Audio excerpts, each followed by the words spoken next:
levels, to be outside, outside or indoors, it doesn't matter as long as you have some sort of time out for yourself. And I think that's hugely important, to actually give time out to yourself. And sometimes, women, particularly who have rearing young children and young families, that don't put maybe, or don't give themselves that opportunity, to put time aside for themselves.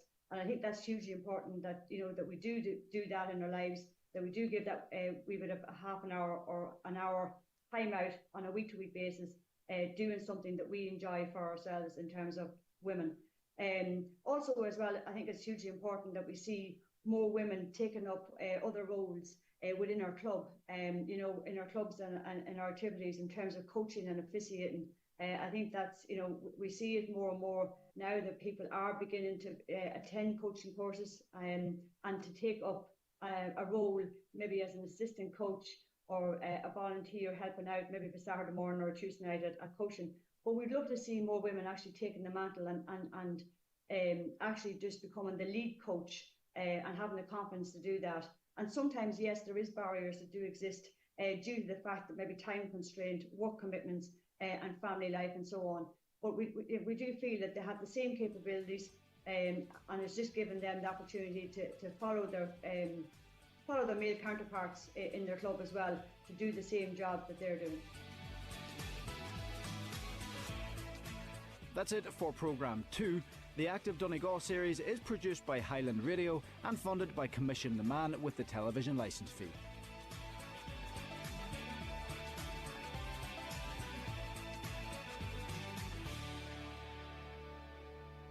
The DL Debate with Sister Sarah's Letterkenny, serving food you'll love till 9 p.m. daily in Sarah's Kitchen. And there's free admission entertainment every weekend.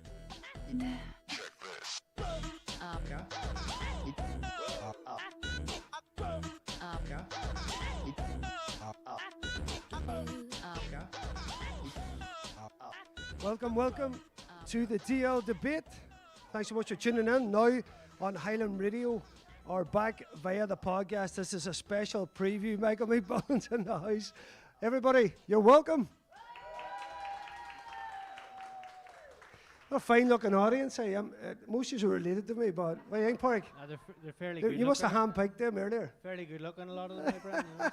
This is special Ulster final preview, coming live from Sister Sarah's lovely bar and restaurant here. Park Halfrey with me as ever. Shortly, we're going to hear from two legends of the game, Eamon McGee and Aaron Kernan. They need little introduction. We're going to talk Ulster finals, past and present. Then we're going to hear from the main man himself, Jim McGuinness. Oisin Kelly caught up with him last Friday night. We're going to get a few words from him. And then in part 2, we'll hear from the Niamh Connell Colossus, John Gildea. John, I get you a new nickname every week. John Gildea is in the house, and all the way from Mahara, the special cheer. Look, he's a crowd favourite. All the way from Mahara, home of Derry, the former Ulster champions. Sorry about that, Michael. It's Michael McMullan of the Gaelic Life. Thanks very much, Michael. How you doing, Michael? Park Halfrey here's producing as well with Africa. He's got help here tonight. He's got the two of them are looking after us here. As I say, Aaron Kernan's on Zoom there. Aaron, are you hearing us? I can hear you, surely, Brandon. Yep. Aaron Kernan's on Zoom. Eamon McGee, you're primed and ready. Cheers, Brandon. Ready to rock here. Aaron, I'm going to go to you first. Aaron Kernan, Ulster finals. There was a time when we couldn't win them and you were lording them, and then you end up Division 3 whenever we started to boss them a bit, Aaron. But what's your big memories of finals and the special place that is Clonus? Yeah, well, I suppose the first one that I was involved in, my first year in the panel was 2004. I was a sub. We met with yourselves in Croke Park. That was the first of 3 in a row Ulster finals that were played there. So yeah, it turned out to be a good day for us. But yeah, just in terms of an occasion, it was massive for us to be able to take such a large following down and get Croke Park open for it.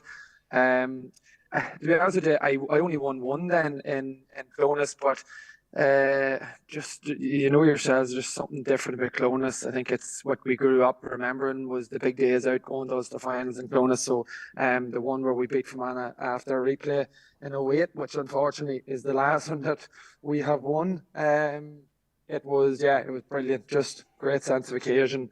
Driving into Clonus and then winning and everything that come with it. So yeah, really looking forward to it. Probably fairly low key in the county here at the minute, to be honest with you.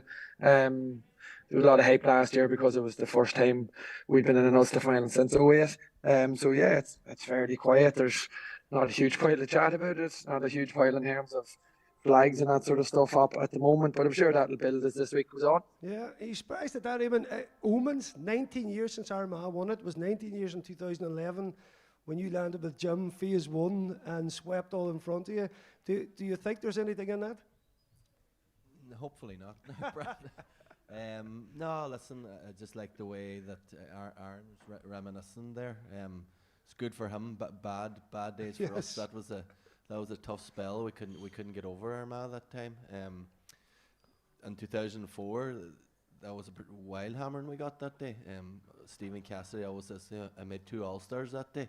I was switched over to one wing, and then I was in Ashley McConville, and I switched over the other wing on Paddy McKeever, and he reckons I made 2 All-Stars in one day. So that was my memory of that day. And then, we played them again in 2005. I think it was the first round. Couldn't get over them again. Went to a replay. And 2006, another Ulster final, and just Armagh were the bogey team, and to finally break that in 2007. We didn't do much after that in 2007, but we beat them, and that was a big monkey off our back now. But it's the Ulster finals are special, I think, and we can get caught up in taking the things a wee bit too seriously. So it's just good to be able to say your memories of them days, Pádraig. Were you there in belief? Admiring Eamon there getting a bit of. No, I suppose there were always special days, but getting over the line, and I just have to say, Aaron has really dulled things down for us, Brendan. There's no real hype in Armagh. I don't buy just that. Another game. I don't buy that, to be honest. He's playing it cute already, do you reckon? They're in the long grass. Well, Eamon, that final, of course, Tyrone, people talk about the semi-final. Again, the similarities with us. We won Division 2 in 2011. We beat Tyrone in the semi-final. We played Derry in the final, 111 to 8 points. Did you think, particularly after Tyrone Eamon got in that final, that we were ready, like that was going to be our game, that fear that had built up before already was dissipating? I think that fear was well gone by the time we beat the Tyrone game. By the time we beat Tyrone, and it was just about getting over the line and getting that medal in your back pocket. And once that was there, it helped the buy-in for what happened the following year, and to push it to another level. So it was the Tyrone game was the big one. Yeah, and Aaron, obviously the down game there, they wanted to toss for home venue. It was a poor crowd. Half the crowd it was from the previous year that just played them. Is there something in that with McGee and Clonus, Aaron? You used to boss Clonus. I mean, there was 13 years there in Ulster Championship that either Armagh or Tyrone were in the final. It was real dominance from the two years, and we were on the outside of that. Is there something about Clonus and Armagh and getting back to that level, and that's why McGee didn't want to take the toss? That's absolutely it. Like if you're looking at it from a player, spectator, everything, why wouldn't you want to go to either Parkester, Newry or Armagh because of just smaller grounds, but would have generated better atmosphere and obviously less travelling for anyone. But to be fair, he had one thing in mind. He wanted to get a run out in Clonus with the view to being in an Ulster final. So he didn't really care a whole pile about atmosphere or whether the ground was half full or half empty. He felt he needed to get the boys out there to get a job done, and they're well prepped heading into an Ulster final. So the way the game played out, to be fair, there wasn't really a whole pile Armagh could have done differently in the game. As soon as Down had got that first score and just retreated everyone en masse straight into their own half, it gave you an indication of how they were going to play. So yeah, I think Armagh, they showed a bit of experience. It was nervy the last 10 minutes. Was it good preparation, Aaron, in terms of the way they played? Because it's, I think tactics may be a bit similar come Sunday. It probably would be, but I think the best preparation that they could get was the fact that, particularly that last score, the composure and the calmness that they showed to work out the angles of running, not trying to force things. I think that's where they'll take great confidence, because the reality is, coming down the stretch in every big game, pretty much this past 4 or 5 years we've lost, or we haven't been able to. It ended up going to draw on penalties, but we haven't been able to get that winning score. So I think that is the biggest thing that the players will take the confidence from, was the manner that they won, and how they worked that last score, because reality is that might be needed fairly often this weekend. We are obviously coming up against a better caliber of player, a bigger, more physical, more experienced team. So yeah, the amount of opportunities that Donegal will throw up will be lesser than obviously what Down did, and it's just Armagh been showing that composure and being clinical whenever they do happen, and particularly getting the right people on the ball. I think yourself and Wooly had talked a couple of weeks ago. That was one thing that I would say Donegal, I think, will be able to see improvement on themselves. Was I found later on against Tyrone, it was constantly Gallen running down the 10-13 side, and you had Thompson running down the 12-15 where they were, on the wrong side where you needed them to kick this winner. So just small things like that there. I think even Jimmy will have picked up and learned from whenever they're trying to work that set play to get that crucial score at the end. So I think both teams laid on, and how they won their semi-finals will take plenty that they'll be able to use this weekend. Yeah, sounds like small margins. Eamon, before we get to what have you made of Donegal this year, Division 2? Has there been enough questions asked? Are we surprised with Donegal's style in the championship, the way they played full-on counter-attack? Were you expecting anything a bit different, or is it just needs must in the games that we're playing? In terms of Donegal, I think there has been questions asked in the Division 2 campaign, and there was questions without, obviously McCall wasn't there, Paddy wasn't there for some games, Ryan wasn't there, so the lads stepped up, and there was a stage there in the Armagh in the league final where they really went at them, and there was a 10-15 minute period time, and again Donegal weathered that storm, came through it. With setting up against Derry, I think we weren't too surprised in terms of it was just about getting over Derry. Now I thought he might have come out a wee bit against Tyrone, but he did what he had to do, and in fairness, Tyrone nearly caught us out.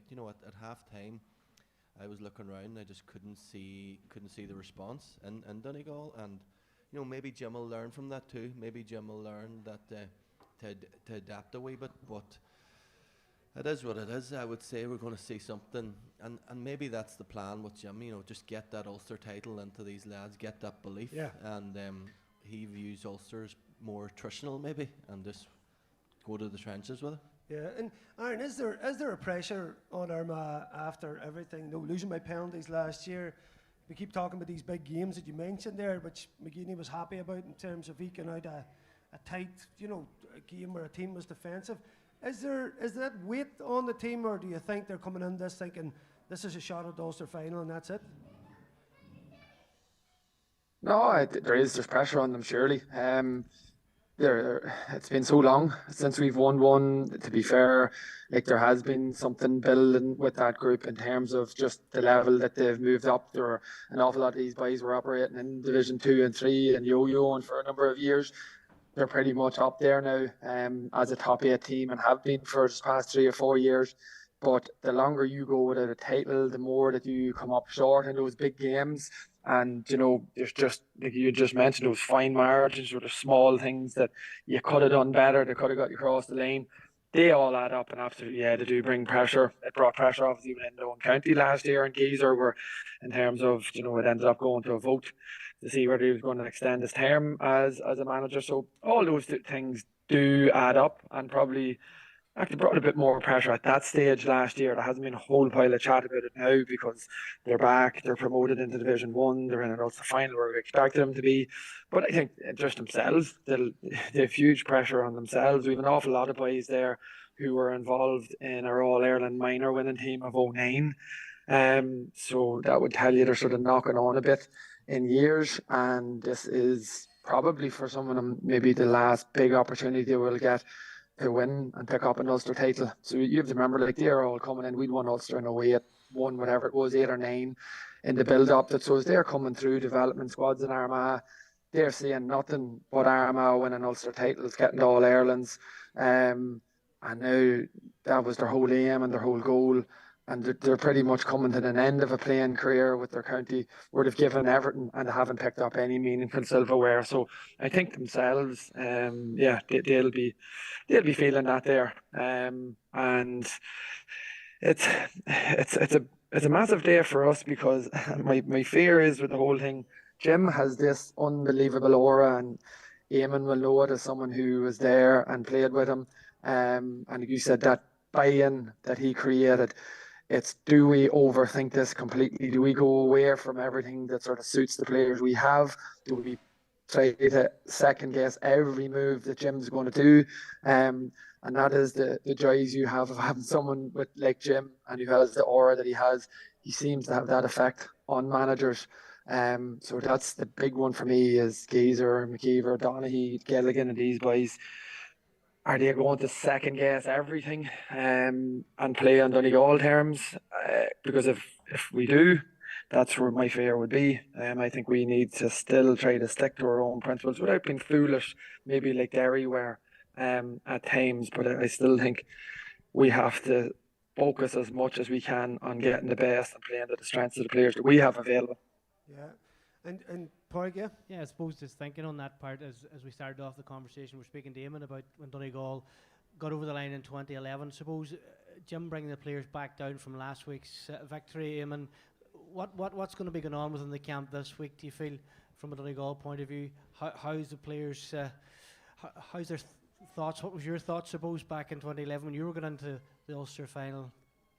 I would say the video analysis just brought them down fairly quickly. All right, be that in the Tuesday night or a tight watch, or the weekend. I remember we played Tyrone, and we'd beat Tyrone, so we landed in and we thought we'll enjoy all these lovely highlights, and he just started effing and being, and just a few boys got special treatment, and you know that'll take boys, and obviously there's learning there. It's just not all about shouting, and there's positives we taken from it too, like there's the serious side of it, but you know he'll take them down, and I think this 2-week break will help, because it's very hard to come down off the high of Derry, you know, go straight into Tyrone. Now we've time to digest it, recover the bodies, recover the minds, get the analysis done, and just prepare as best we can for Armagh. How different was those early Ulsters you talked about to Jim's ones? I mean, was it a complete night and day kind of scenario in terms of preparation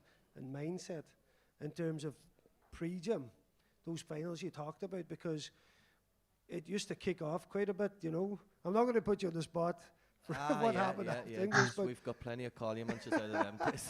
We'll just park that for now. But no, in terms of the mentality, I remember going up the Crow Park, the one Aaron talked about in 2004. I think there was pictures being taken, you know, as we walked around the ground and the pre-game, or was it the day before, something like that. I remember people getting pictures taken in the stand, and this was a big day out for us, but like, you're there to do a job, and it was just learning for us and the journey we had to go on, and that was part of it too. But the naivety might be the best word. Naivety might be the best word to talk about them early years. Yeah, and the change now, Eamon, I suppose you looked at your team, yourself and Paddy McGrath and Neil, defenders.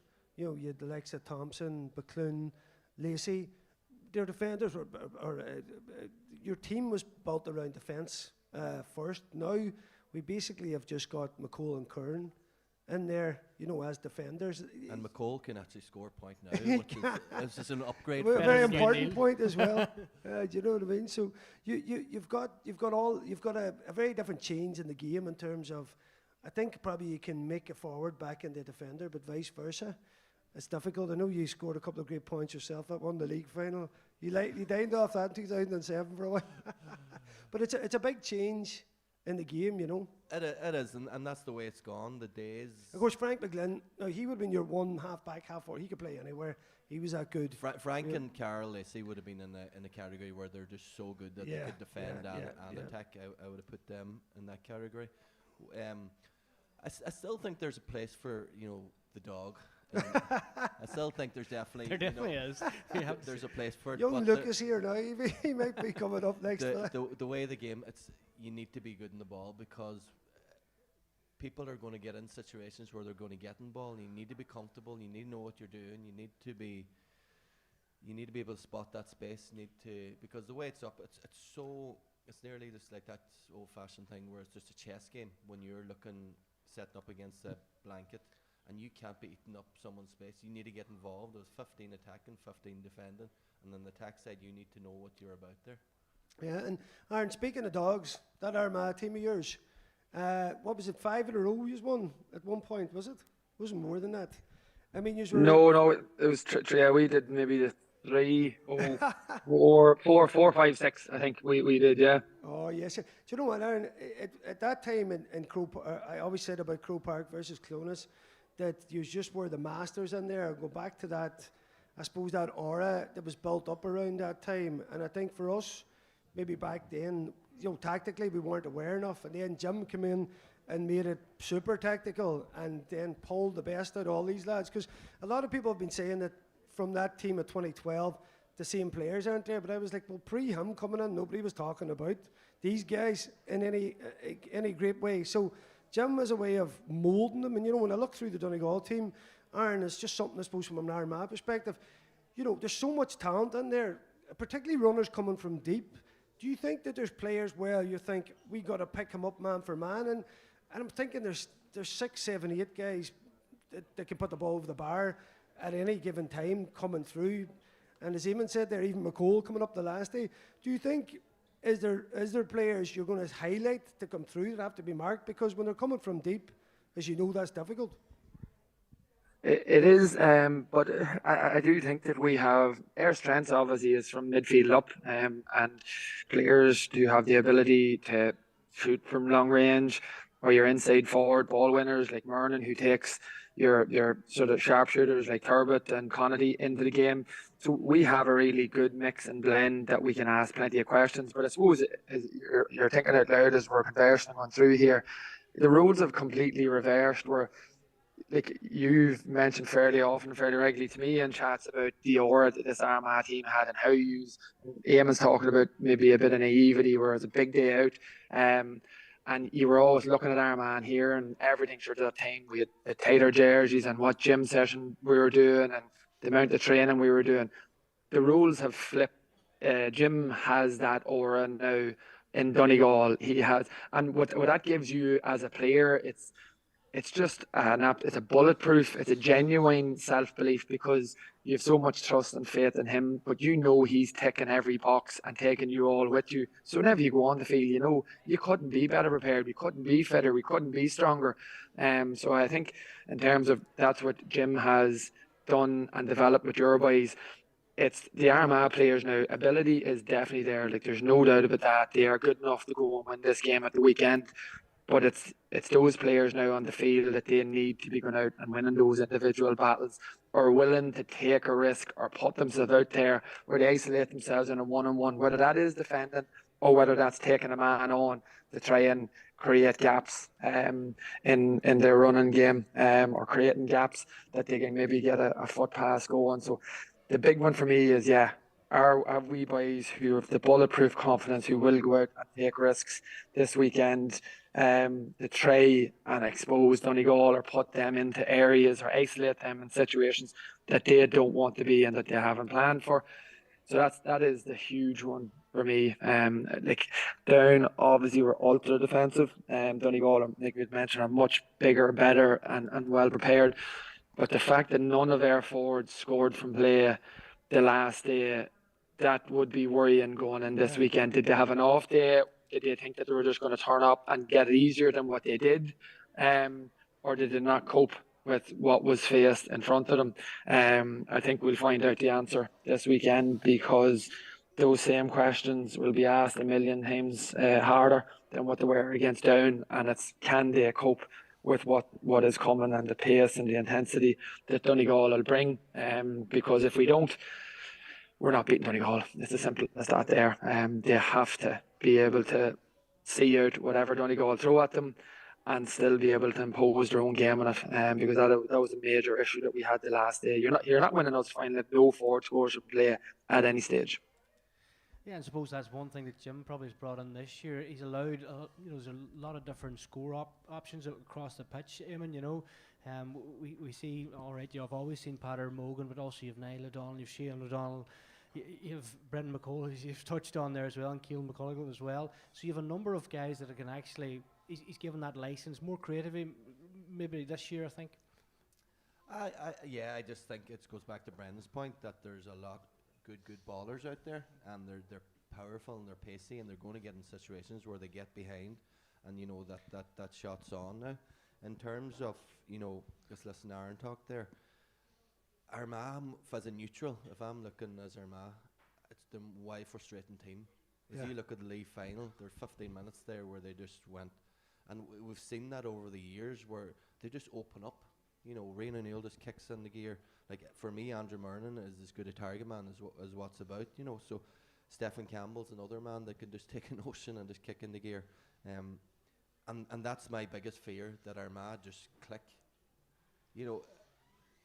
And hopefully Jim has that, we can just shut them down, but there's so much potential in that Armagh team. Yeah, and of course Aaron didn't mention the 3 subs that come on that all scored. I know one of them was a mark. He's holding stuff back, and he's not. Aaron knows the game. Dropping the gears. He's not giving it away. Is there a match on Sunday? I tell you, he's keeping it low key, isn't he? Do you know what? You mentioned there the league game, the final, right? Like, if Armagh take us on at our game, we're better at it, I think. Aaron mentioned it there, a wee bit of bravery. You remember 2022 when Armagh strangled us up in Croke Park, after we lost the Ulster final to Derry, and it was a wee bit of a physical attack on us. But it takes a bit of bravery to play that type of game, and because if it backfires on you, if Donegal get out of the press and get up, you're running into space, a bit like we did against Derry. How Armagh brave? We mentioned the backroom team, McKeever, Donaghy, Gilligan's come on there this year. Surely there's a plan there to go and use your physical attributes, because they're huge men. They have a big height advantage over us. It just comes back to that, the whole dynamic with McGee, and he has good people in that backroom team, knowledgeable people. Conleight's there, Donaghy's there, McKeever's there, all people with very good, very coaching awareness. And the dynamic with McGee is there's so much pressure on him now. He's been on the road. There's no medals with a good grip. You can't say otherwise. So do they all sit around the table when they're preparing for the Ulster final and say, we'll go for it, we'll do what you're after saying there, Brent? Or do they sit back and say, we'll try to absorb here what and go at Donegal the way, set up more or less the same way Tyrone set up against us? We'll go at a few men, tag Ryan McHugh, tag Ashen Gallen, and see how that works out. So there's pros and cons there, and as I say, this management game isn't easy crack, and so it's up to them. Speaking from experience. His experience, man. He's up next when Jim's finished. That's Eamon. So, Aaron, a big question for you now. I'm going to put you in the spot. Rafferty's and nets, right? Silence. Sorry, Brandon, go ahead. Rafferty's and nets for you. That's the bombshell we're going to drop tonight. Hughes is out, Rafferty's in. Ethan hasn't played any football all year. I spoke to him whenever he originally got the injury, and he was very hopeful he was going to be back for early in the league and he was going to get the full season, but I think it just ended up that there was one complication after another, and then the poor man went and got himself married in the middle of the whole thing there, so I'm not sure whether he went on honeymoon and that sent him back for a wee bit. But it was great to see him, that he was back in the squad, and he was out on the field fairly early before the down game. And look, like, obviously he's moving really well. There's no issue with him whatsoever. That would be something that I think would throw a big curveball, and it brings a totally different dynamic than what Blaine. Like, Blaine has done brilliantly this year, come back in, and he's steady with his kickouts, and he has plenty of experience. But if we're going to try and unlock Donegal, or we have, that stalemate where you're sort of manned up against somebody, definitely what he has, the pace that he breaks out at, and the ability he has to either shoot or pass of long range off the outside of the boot, it is an X factor. So if he has been going well in training, which I've heard he is, and he's back to himself, it'll be a big call for Kieran to drop Blaine and put him in. But ultimately, I think he will, because I just think it just adds something totally different in a game it'll come down to fine margins and everyone being paired off. It just gives us a +1. Yeah, Eamon McGee's interested because Aaron, you've seen what obviously the role of Morgan the last day and having a player of his ability, it caused Donegal all sorts of problems. And Eamon, honestly, that's the word on the street now. If that's why I take that as Rafferty's going to start. I think McGuinness going to roll the dice, and he's Garn's 100% right in terms of that as the curveball because Morgan is athletic and Morgan's probably overall the best fly keeper in the game, but Rafferty does is he'll sit out there and he can actually punch a hole in that line. So you look at the way Donegal, if they go defensive and set up on the same zonal thing and they move across, Rafferty can take the ball and he can punch a line, and he has a sweet left peg in him now, and he's smart with the balls. So I'm hoping he doesn't start, but going by what Aaron's saying, he's going to be in the nets, and it's a big plus for Armagh. Speaking of sweet left foots, he hadn't a bad one himself. Yeah, listen, Aaron, that's the fact. Aaron, listen, I'm not going to keep you much longer. I know tonight Barry O'Hagan was supposed to come along, and his mate's dad passed, so we send our condolences there. Aaron, of course, you see him all the time in Jago and Smaller Fish. He came in last minute. What a great guy to come in last minute. He's a good mate of mine. Aaron, always brilliant to talk with, man. We'll see you up in Clonus, and we'll shake hands after we won the match, all right? We will indeed, boys. We'll see you all. Meet at the bottom of the hill for a beer on Sunday evening. I look forward to that one, Aaron Kernan. Great to chat, man. Good luck, man. Good luck. Brilliant to chat there. That's the first part of this finished. Eamon McGee, great to see you. Cheers, you're kind of half Unions man at this point. The wee ones are at Unions there now, and I'm just walking. Hopefully he's trying to pull you out to Termon. Hang on, these Termon boys the border's coming over the hill. I'm telling you, they're down the mountain top. Unions every Sunday morning. I'm just thinking back. I fought with him. Listen, it's great to see this man down there. I'll tell you what, fantastic. Listen, as ever, Eamon, thanks a million. Cheers, man. Folks, coming up in part 2, we're going to speak with John Gildea and Michael McMullan. We also have an interview coming up shortly from Jim McGuinness. Sinead Breen's here with the family enjoying fine dining here in Sister Sara's. The Devenney and Monaghan clan and Kelly's are all there. Give us a wee shout there. You all right? Yes, Connie. There's Funtown men and everything in the house. How's it going, Connie? Listen, here's Jim McGuinness now. Oisin Kelly caught up with him on Friday evening last to get the words from the man with the magic touch.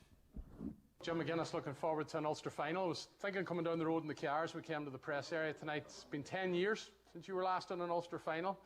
Is there any comparisons? Is there any sort of difference between the two and the builds up to them? I suppose, Oisin, very, very similar in many respects, you know. Obviously huge games to be a part of, and massive games for the players to be a part of, and obviously our supporters as well.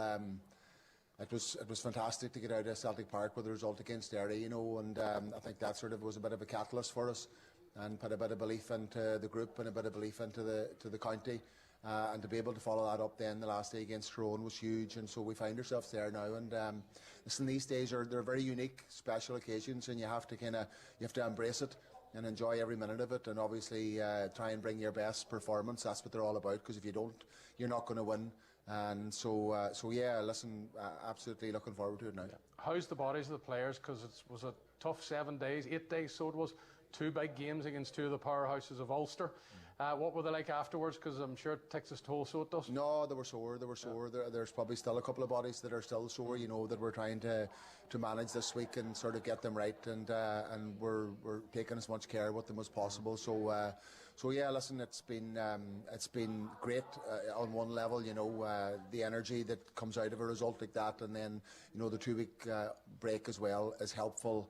It gives us a bit of breathing space this week to sort of get our head around things, and I suppose the fact that we played Armagh twice already, you know, means that it's a wee bit easier as well.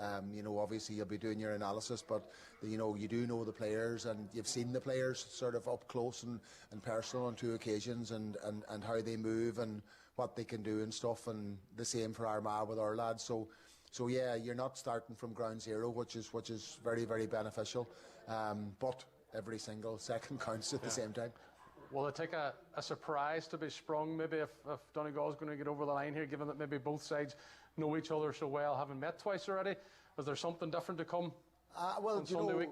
I think every game that you go into, you're always looking at that aspect of it. You're always looking at a situation. What can we do?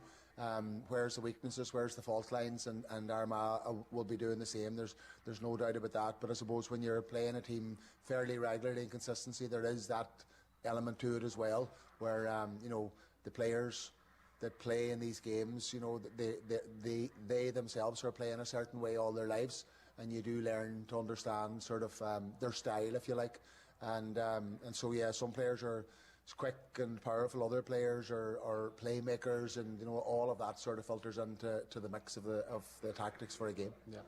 Sean Patton has been a huge member of the tactic team with his long kicks.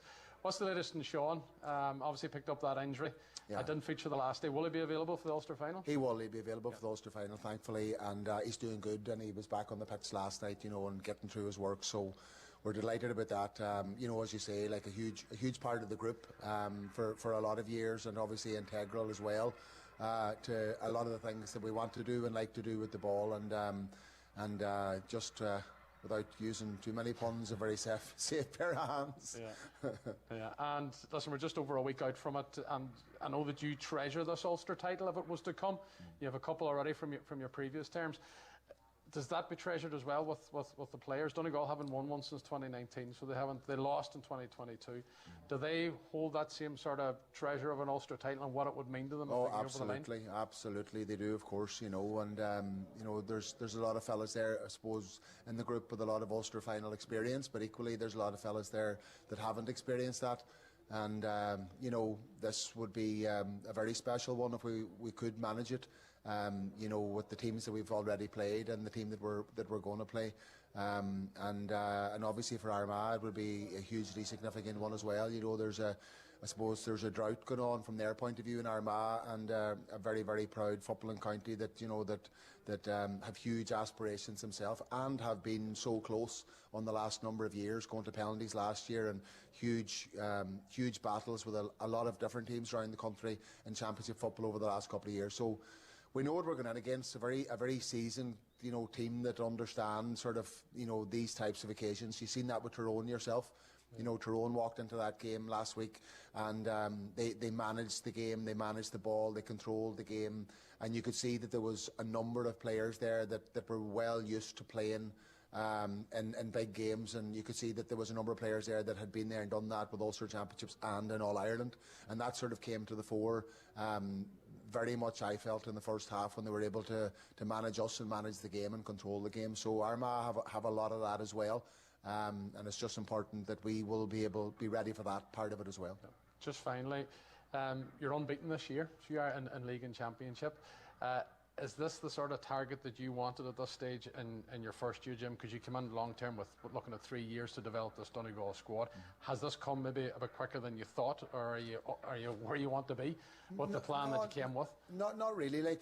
We still are developing. Yeah. We still are developing. And there's still a number of players that haven't played for us this year yet. Really, that could come back into the team either this year or certainly next year. And so we haven't really seen the full sort of mix of what they might be able to do. So we are still very much in building blocks, time frame, if you like.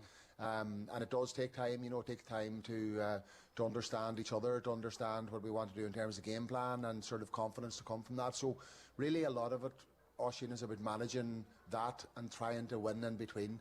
And the only way you can do that really is just literally take every single game on its own merits. Yeah. And that's what we've done throughout the championship and the league so far, and that's what we will do for the Ulster final. It's a game of football. We know what's in the other dressing room, and we want to try and sort of create a plan for the boys that can help them sort of get over the line, and that's what it's about. And if we can manage that, then that'll be that competition over, and the same process will begin for the All Ireland series, and then the process of that continually then looking to add to the game plan and to give players exposure to football. You haven't paid much attention to the draw this week, have you? No, I haven't, to be honest with you. Our sole focus has been on, obviously I heard the draw, but I haven't gone back, to be honest with you, and had a second look or had looked at groups again or anything like that. This is this is a hugely significant fixture in Ulster football, and this is where our focus should be, and this is where our focus is. And the other side of it will take care of itself in due course. Yeah, indeed, the draw, and of course connotations to winning and losing Ulster. I think you certainly don't want to lose it anyway. Jim, my God, the man talks sense. Now over to the boy that talks very little sense. Pádraig Calvary, Pádraig. Thanks, Brendan. We'll get you mic'd up here. Is you good to go there, Joe? Yeah, no, I'm just working with this microphone. No, it's good. It's great to hear Jim. I suppose full focus on Sunday. He's always been. We know we're going to be prepared. Exactly. He's get the best from the players, and what else? That's what he brings, right? Just speaking to John Gildea, just it is just a work ethic. First of all, that's the first rubber stamp from McGuinness. Is you got to be very, very fit. You got to work hard, and John was explaining to me a couple of times he didn't work hard for Glenties, and Jim had a word. Sorry, that's why I retired. I tell you what, he did a bit of damage before he did. Hey, just over the weekend, the bank holiday weekend, the Termon boys invaded Gildea. I was down in Gildea, and Chad Campbell, of course, had to give him a message. Your boys all landed in. Did a weekend off. Rebel Fest. It was good to get them down, get the hair down. It's some boys. It's important too to bond, and get. You can't take things as serious, They're locked in rooms, and we just let them out for one weekend. Listen, I was getting calls from a Killy Biggs, a Stag, Thomas Maguire there. We Jason Byrne from the Sun. Them boys were ringing. Let's just say they were in great form. They were bouncing off the four walls, but I'll tell you what, it's good to be here this evening. Of course, our local councillor, Kieran Brogan, hopefully will be along at some stage. He's out knocking on doors and kissing babies and doing what he does best, you know what I mean? So his campaign manager, the Pigeon, is here now. He's not knocking on doors, he's knocking back jars at the bar there, but he talks a good game. Pigeon, he needs to get out in the street, do a bit more knocking on doors. But I suppose as we look forward to next weekend, Brendan, the excitement, I know Aaron was on talking about it's low key in Armagh. I know a lot of people in Armagh, they are reeling for this one. And suppose, look, come from last year, from the penalties and everything, they will feel they'll have a serious chance. And looking at it, Donegal going in, look, we have a serious chance as well. It's probably one of the most tightest calls, Ulster Championship finals you could see. Who's going to win it?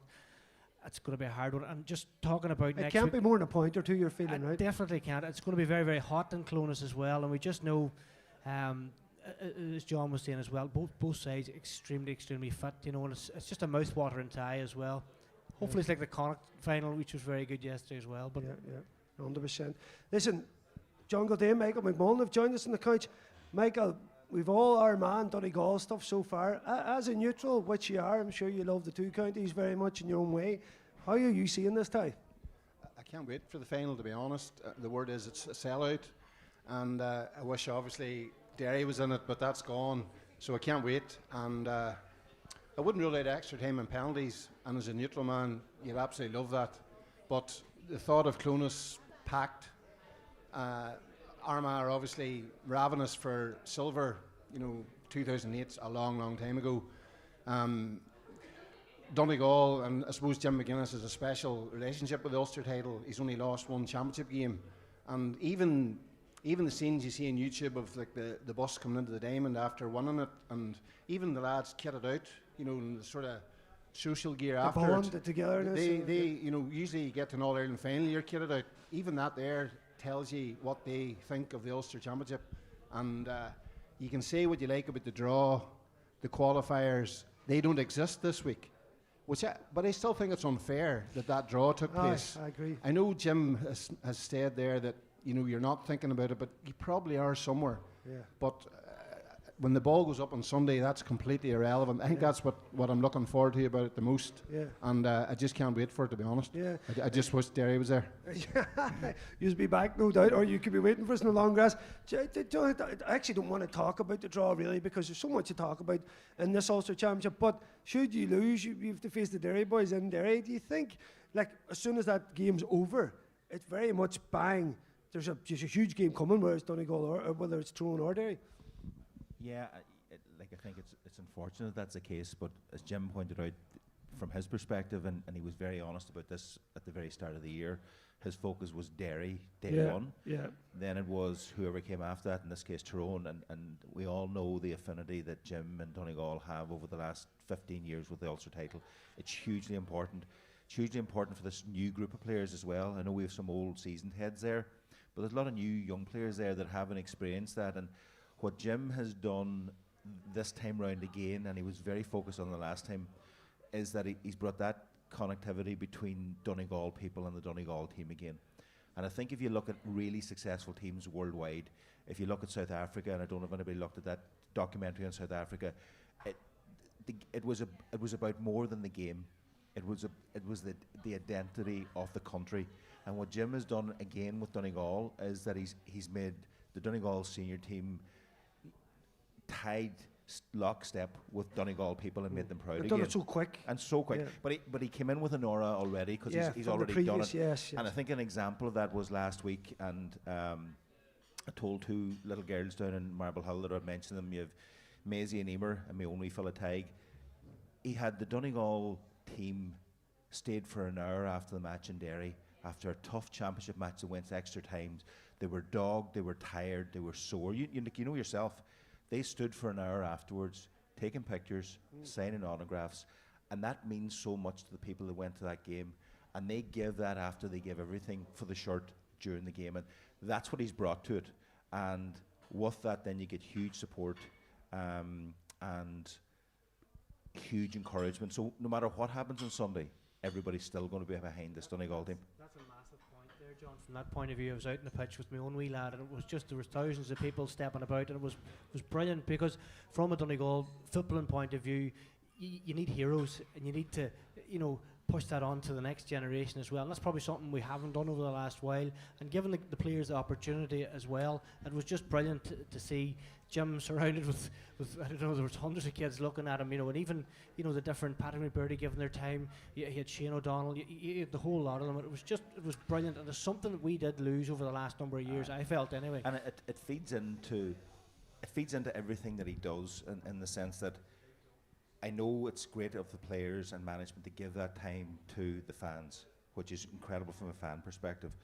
But there's also an amazing amount of feedback from them that you can go down as far as that admiration, that love, that feeds in. It makes training on a Tuesday night a bit easier.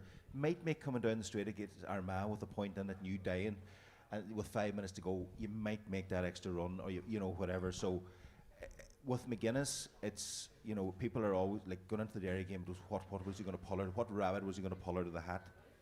But I remember back a long time ago when England won the Rugby World Cup, and somebody asked Clive Woodward after a year or two later when he went on his tour, what was the one thing that made the big difference that got England across the line?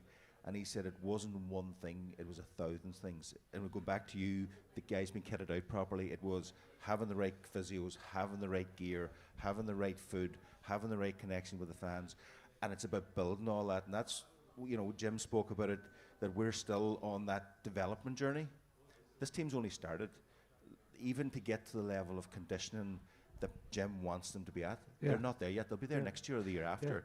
So all that's, you've got to be very careful with criticism then, John, around styles and that, because he's just building, And for me, and Jim won't thank me for saying this, and I don't mean it in any way negatively, but it's from a Donegal point of view, we're ahead of ourselves. Yeah. Like coming out of Division 2 was incredibly important. That was the agenda, getting out there and getting people back on board. And over a 10-month period, he's unbeaten. He's come out of Division 2. He's already got his first silverware. He's beaten the raging hot favourites for Ulster and one of the top 3 for the Ireland and Derry, and in a way that nobody could expect. And the game against Tyrone, what he did was, or what the team did, and I found immensely positive, was they were beat 2 or 3 times. They went 3 points down, they came back. They went 2 points down, they came back. And they found a way of staying in the game. And that gives you a huge amount of self-belief as a player. You're not going to go away. So if you're thereabouts, you have it within yourself to get across the line. And Donegal are coming with a nothing to lose attitude. All the pressures on Armagh. Michael Murphy made a very good comment on to Oisin McConville during one of the broadcasts. And he said, "Oh, we'll see you in the final." And there was a bit of to and fro. And Michael said to him, "Well, listen, we're 10 months into our journey. You're 10 years into yours. And that's McGuinness 10 years into this. They have no silverware. Division 3. This is a big game from an Armagh perspective. What do you think? Well, because, listen, I totally agree with what John's saying. See what you mentioned there about the medals. That bit of experience, do you think like very much a pressure on Armagh? Donegal have Ulster champions in there. They have Jim. You know, there's definitely a great management team in the back of Armagh, but the 2 games we played, should have beat them, really. Should have had a couple of goals. Bossed them in the league when it counted in the league final. Do you think there's very much, it's hard, no, I still think it's going to come down to the wire, but, you know, as a neutral, do you think it's hard to make a case for Armagh beating Donegal, or if they're brave in the Rafferty element, is there a possibility there? Well, I think there's a lot of pressure in Armagh. Obviously, 2008, as I say, is a long time ago, and touching with the lads, the points they made, the players realise the importance of the Donegal factor, like Pater Mogan after the Derry game, Shane O'Donnell after the Tyrone game, talking about the kids and the colour. You know, that's definitely a big plus. But you're talking about the Armagh factor. Like, even Jim coming in as manager, it makes you sit up and think. And when the word came out that he had built the wall, regardless of what he did behind... built the wall. But regardless of what good old Trump. Trump comes in. We're not going to start saying... But regardless of what he did behind that, it automatically builds up that siege mentality. Yeah. And then the players will believe absolutely everything he says because of what he's achieved. Then he is confident they're going to beat Derry, and everything that he has planned for against Derry has worked. So that self-belief has went through the roof. Now you have a scenario where Armagh are wondering, do we start Ethan Rafferty? If they don't start him, it's a disadvantage because they might need that extra bit of width to open Donegal. But it's a risk because he hasn't played any football. And then if they do play him, you get the feeling Donegal will have a plan for it anyway. But it's nearly like a psychological thing as well. And the other Armagh thing is, do they start Stephen Campbell? It's the debate that's been going on for years. Yep. Because I think he was the only real significant spark they had in the league final. To break the line. You know, it changed when he came on. You can talk about, you know, the long range points that they got, but he brought that spark. So I think they're under pressure to start him this time. And would you keep Rian in his midfield role? Do you think that's the role for him? I think I would, and I'm contradicting a thought process I had a wee while ago, and Eamon touched on it with Murnan. Murnan and O'Neill up front would be a brilliant duo. But as Tyrone it's and like Derry... the Michael Murphy scenario a wee bit, isn't it? Exactly, yeah. But as Tyrone and Derry found out, it's a waste of diesel putting the men up top, because it's going to be like a Nathan Doherty further away from goal. Yes. Or like a Kieran Daly. So I'm wondering, if he starts Ethan Rafferty, does he tap into what Glenn did against Niamh Connell? Niamh Connell defend narrowly. Glenn had an approach where they went for attack and marks outside, and then maybe got something like 9 of them in the game. And you know, the Niamh Connell and Donegal is very much similar. Yeah. It's very much of a... So my point is that something he's going to try and do? Yeah. So they need Rian O'Neill and maybe Ethan Rafferty to make those passes to try and tempt Donegal out, because there's no point in putting all your eggs in the full forward basket. Because if the ball's not coming in. Because as much as McCall was good, he didn't need to be overly good, because the system won. The narrow system, and that's the good thing about that behind the goals footage. It probably gives you a better insight as to what way it happened. So I think that's where Armagh are going to have to go, and it would be a massive call.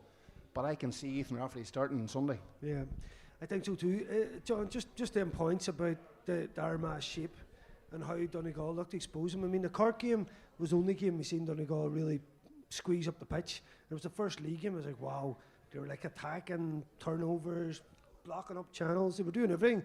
But since then, that's what I was saying about Division 2 to the boys earlier. We probably didn't need, you know, I think there's different ways. I mean, people I think have overanalyzed Donegal has been too basic in terms of the last couple of games. They've had a game plan. They've decided that's how we're going to play. I think there is other sides to this. We just haven't needed it yet. And I think when this comes to that double bluff situation with Armagh, if they stand off us, then we're better at it. The only scenario I see in there gives them advantage is Rafferty. Yeah, I wouldn't want to be in a situation where you're underestimating Armagh. Like, we've played Armagh twice in the last 6-7 weeks, and there's been a point in it. There's a kick of a ball in it, and from an Armagh perspective, they were saying some of the best or better players weren't there. So, you know, Jim is very clear that every game you play is unique in its own right. It'll take on its own dynamic. I was somewhat disappointed with the performance against Tyrone, because there was a number of Tyrone tried to play us in a set pattern where they cut off certain avenues and particularly certain players. But we had players in really good positions, scoring positions, and they refused to take the shot on.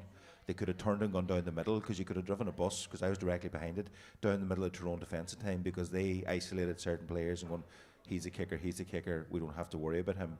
So if you get those kind of chances against Armagh, people have to have more courage and take them on and do that. Armagh are organised, structured, they're very McGuinness-like. They're going to do what they're going to do. They've been doing it for a long time. I think this game will hinge on how the big Armagh players are dealt with or how they play. I think they have, at this stage, maybe bigger, what you would maybe call names, the Rena Neils, etc. out there, that if they have big performances, that will have huge influence on the game. Very much like the Derry situation, you know, Jim hammered the hammer. You know, he went after the big guns in Derry and shut them down, and to a certain extent that really curbed the Derry performance, and then we were able to implement our game on them. The same. Just on that, John, like he didn't focus on Ethan Doherty until he had 3 points scored, and then Kieran Moore went on to him. But by that stage, the ship had sort of sailed, and Moore made an awful job of him in the second half. But it was nearly as if Jim says, if we don't concede goals here, we're winning this. And from a Derry point of view, I think that's the most worrying thing about that day, was that the width that Derry brought to the attack, Jim basically decommissioned it. If you went to the corner flag, it was good luck to you. You still have to come back in again. And that's where I think Armagh are at. Do they fall into that same trap? And that's a concern. I think it's a concern everybody's going to have against Donegal. They are, yeah. No, there's no doubt about that. But you just don't know what way Donegal are going to shape up on Sunday, because they have. Brendan said maybe people are over analysing them from a very basic point of view. I suppose the thing about any sport or anything in life, if you get the basics right, you're going to be a long way there. So Jim's going to be very focused on the basics to start with, to get them right, and they'll try to impose their game plans. But just like Derry, they were cautious in the first 15 minutes against Derry. They had their game plan, but they didn't go out and try to squeeze and push and do. They eased into the game. They were very, I suppose, reticent again in the Tyrone game. They didn't come out all guns blazing. I think they need to start on the front foot against Armagh, because I think if Armagh get into the game early, like Armagh controlled the league final for 15 or 20 minutes and didn't put the game away, but it took them 40, 50 minutes to get into the game. But if Armagh come out and get into the game early and put us on the back foot, then that changes the whole dynamic. So I think Donegal need to start strong. The stronger we start and the more pressure we put on Armagh early, the more pressure is going to come on them. And going down the wire with all the near misses that Armagh have had over the last 6-7 years, doubt's bound to creep in. Are we going to get across the line? Are we going to go the same route again? And the crowd's going to get into it. Armagh didn't travel big for the semi-final. I would imagine there'll be a lot of orange there on Sunday. It should be an amazing atmosphere. You have two vocal crowds. You have two managers that have very distinct and high profiles and big personalities. So don't be surprised if Neil McGee gets booked again. And like even Neil retired, managed to get booked the last day. Nobody noticed that. I was going the man's incredible. He doesn't have. What's McGuinness very like? So I don't know what Paddy Power booking is, or betting is at the present point in time. But there's definitely good odds that McGuinness and McGee get sent off. Yes, that'd be a good celebrity scrap, right, Mark? It certainly would. But I think you're even selling the game even more. I just think it's. You look at Galway, you look at the emotion they brought to that Connacht final. You know, like PJ and John Kernan celebrating after the final whistle, like that wasn't made up emotion. Sunday's exactly the same. I think that's what's so special about it, and I think that's what makes neutrals look forward to it. That's at the end of the day, people want emotion, they want drama, they want things like that. They want a man getting a yellow card after the first minute. Even the Armagh down first round of the championship. There was a wee bit of needle at the parade, wee things like that. But things that got to happen. And I just want to touch on it. I think we haven't seen a proper Ulster Championship match yet. You know, like back in the good old days when there nearly was a row before the game started. The referees, for me, coming up from Leinster, have destroyed what Ulster. There's been no physical. There wasn't one tackle in the Tyrone game. They're ready to blow the whistle every everything's a free, even though it's not a free. Yeah. So I don't know much about the Mayo ref. He's named after your good self as well. He's probably a distant cousin. But again, you were a forward, so you liked your soft frees, so that may be a disadvantage.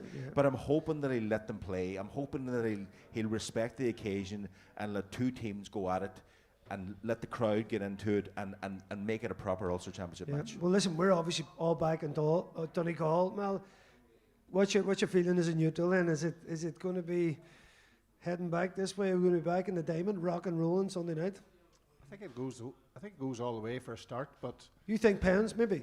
I wouldn't rule it out because of the margins. Again, that's wild pressure in Armagh. Yeah, but think about the margins there was in the Tyrone game. I fancied Donegal to beat Tyrone, but it came down to Gallen didn't get a free. There was a time he went for a goal, got turned over. He's nearly gone. I said from day one, I thought whoever came out of Derry and Donegal and Celtic Park would win Ulster. With 10 minutes to go in the Tyrone game, I thought that was gone. I still stick by that, but it's going to be tight. Tight all the way. Listen, that's brilliant chatting as ever. We can't wait for this match. Whatever happens, it's going to be interesting. It's going to be fascinating. But it takes a lot in the background to get our boys up to what they're doing. Sinead Breen's here as ever. Sinead, great to see you. Sinead, there's a bit of a fundraiser going for the lads for the training fund. There is indeed, yes. We launched our Ulster Final Squares initiative last week. So basically there are 100 squares on each page, and you just give your name in to any of us on the committee and we allocate a square to you. You pay €200, which goes towards the costs of... Just a wee €200. That's it, yeah. You can club in together or whatever way. Oh, sure, it's a bit of fun, yeah, chip in. But yeah, like the Super Bowl thing, the boxes. Exactly like that, yeah. Only it's only it's a game that won't put you to sleep. Let's hope not. Super Bowl's all right if they could rally it off a bit quicker. It's too late at night. That's another one. But look, the simple facts are that our teams require an awful lot of resources. This is for all teams? All our teams, yeah. Now, obviously, it's going to work off the result of this game, which is why we're calling it Ulster Final Squares. But we have an academy which is full flow. We have our hurling and football senior teams. Our minors are still in competition and going very well. Our footballers minor level are through to an Ulster semi-final next Saturday week. So it takes a lot, and we have our treasurer Grace Boyle and fundraising chair Kieran Kelly, who are demented, doing everything known to man to try and give the resources that these teams require. So we're looking for the Donegal people to back us, to back the progression that we've made in the county in the last 6 months or so. Yeah, because that's all part of it, guys. It takes some effort and it takes cash at the end of the day. We've got to raise it, and I think it's a nice wee angle, to give you a bit of fun on the day. Watch the score lines, and maybe your box will click. And this is it. There's €5,000 to be won, so €2,000 for the successful score at half time. John Gildea is taking 2 boxes right now. He's loaded, this man. He's loaded. I was just wondering if you threw in a romantic candlelight dinner with Jim McGuinness. I'm sure you'd send many more tickets. I'm sure Jim would be mad to be like huge. Love it. I can't see. There's an idea now. Get John in the background. Listen. You can ask him, John. Sinead Breen, brilliant, David Burke County Board. I want to thank Joe Dykes, Patrick Halfrey as ever, everybody for helping out tonight. Michael McMullan, thanks so much. He came all the way from Mahara there. John Gildea, Coach Eamon McGee was on earlier, and Kernan come on by Zoom. Newton people and Letterkenny people, and Connie from Funtown. Thank you very much, people. We'll see you. We'll chat next week.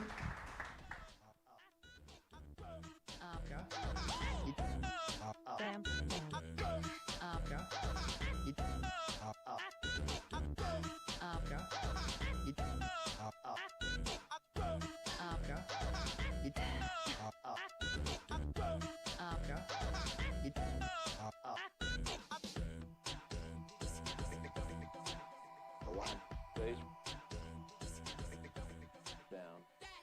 The DL Debate with Sister Sara's Letterkenny, serving food you'll love till 9 p.m. daily in Sara's Kitchen. And there's free admission entertainment every weekend.